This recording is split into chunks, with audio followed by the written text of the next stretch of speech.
কিরে করিম আলী কি খবর? আরে কেরামত আলী ভাই, আমি 10 বছর বিদেশ কইরা বাড়িতে চাষবাস কইরা খাই, আর আপনি তৃতীয় শ্রেণীর এক সরকারি চাকরি কইরা 2 বছরে লালে লাল হয়ে উঠছুন। কেমনি কি ভাই? এই কেরামতি কেরামতি আল্লাহর দান সব আল্লাহর দান।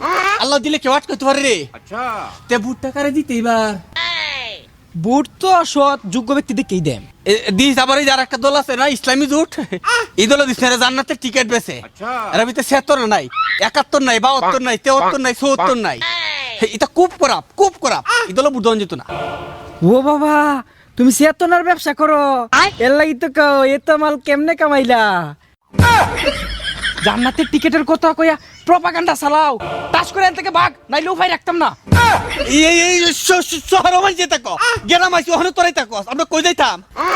তৃতীয় শ্রেণী চাকরি করে দেখিয়া 4-5টা বাড়ি ঘর কি বিদেশ বানানোর অধিকার আমরা নাই? টুকটাক ভিটামিন খাইতে বেরো বন্ধ করে দিছস, করে দে। ষড়যন্ত্র কয়দিন করবে?